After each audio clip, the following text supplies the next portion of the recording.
What a stupid question. What do I want to do with the rest of my life?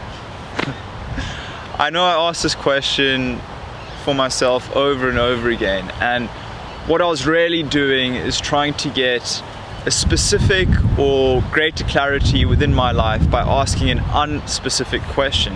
And that equation just can't work. You're asking an unspecific question, trying to solicit a specific response.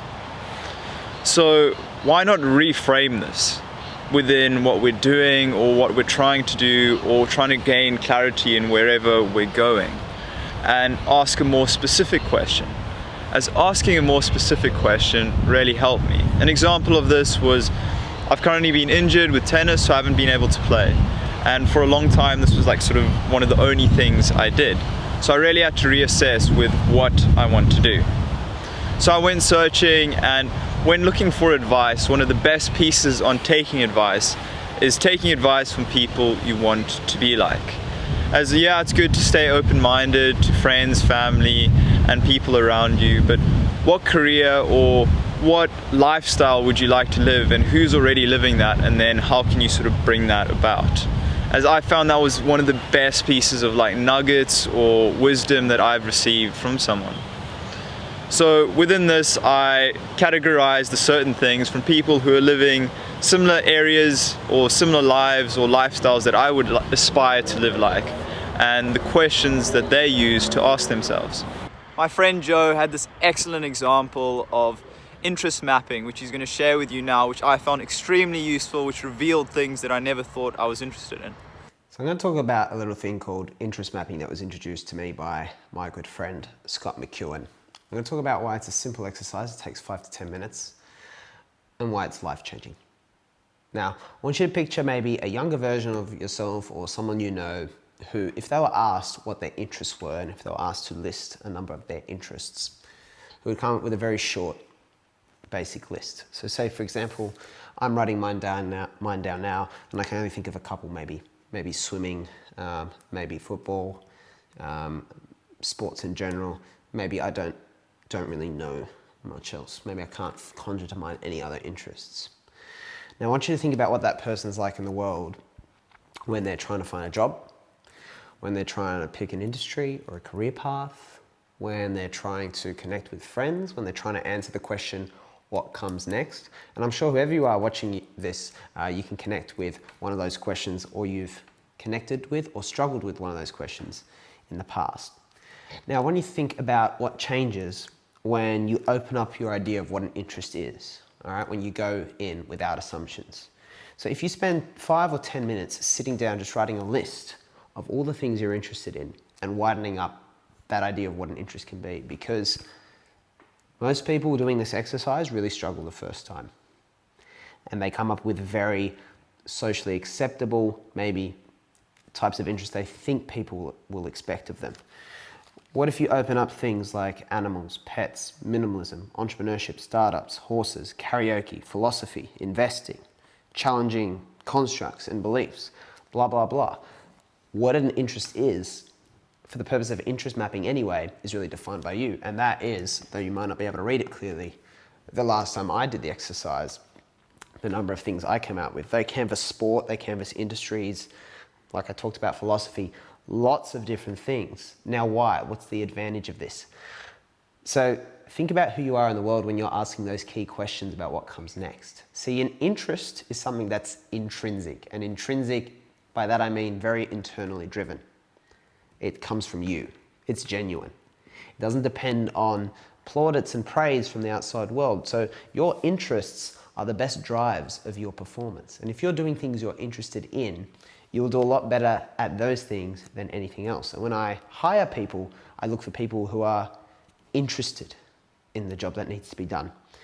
It is groundbreaking, it's revolutionary. If you think about the world that opens up, the rabbit holes you go down after you've clarified and just written out once your interests and thought broadly about what an interest can be, you'll be someone who has more interesting conversations and therefore more meaningful conversations.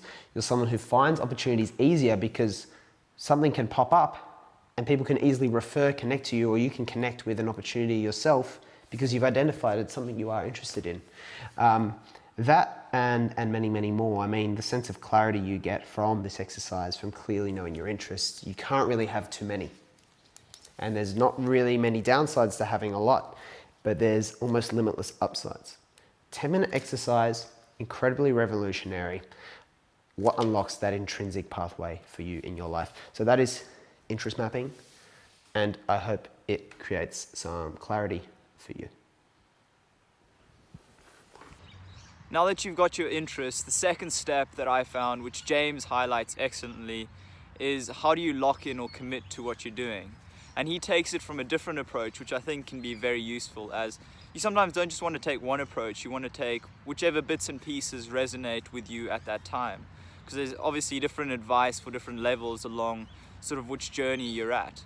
So I thought this one that James gave about being so good that you can't ignore you, which he got from Carl Newport's best-selling book, is an excellent tip on pursuing something and maybe not changing that exact thing, but changing the attitude you approach towards it. Is around your passion and things you're good at.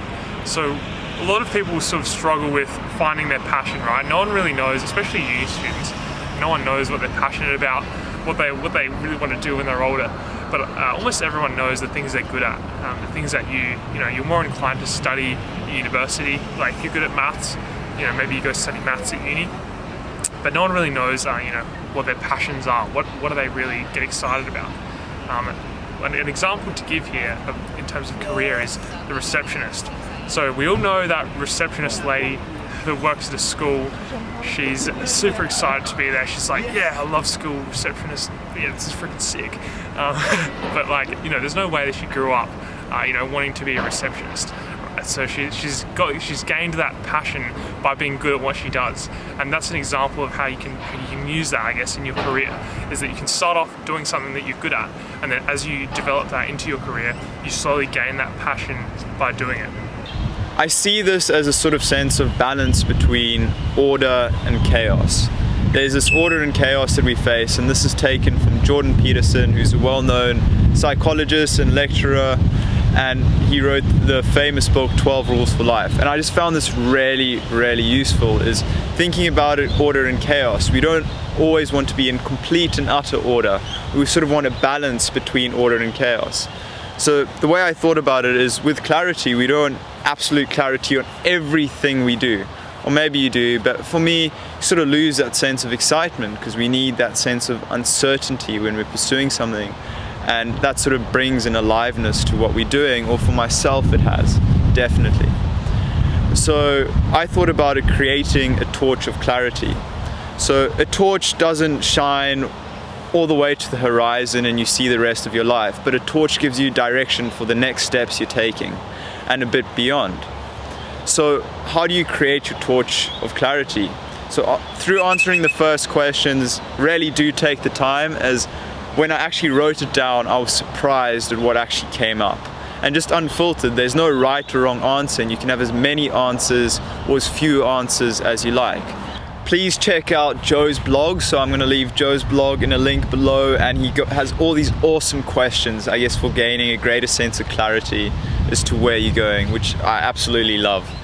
And for me, I guess what his blog and one of his videos did is inspire me to do a curiosity challenge, I like to call it. As often we feel like we have to set some long-term goal, or I have to be this job or this title. But we don't really want, I guess, the job or the title. We want what the job or the title gives us. We want the feelings associated with that title. So taking a different approach and looking at what feelings do I want to generate instead of what job do I want to have.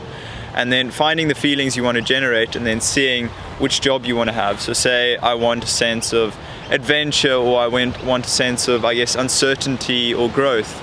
That's sort of why I chose entrepreneurship as my major or as my degree, because I'm looking at it and it's got so much uncertainty, but it's all about creating different structures and bringing different things about, which I guess I love the process of, and I just love the idea.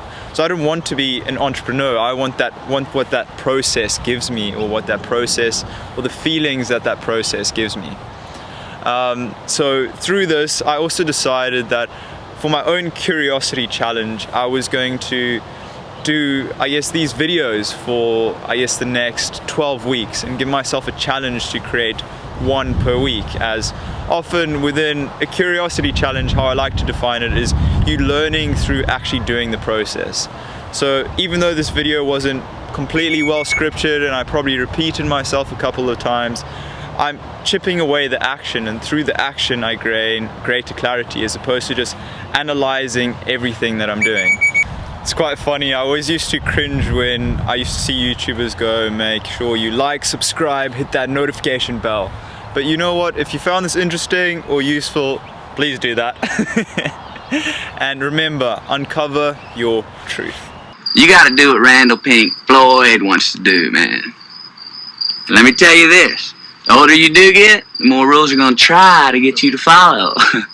You just gotta keep living, man. Livin.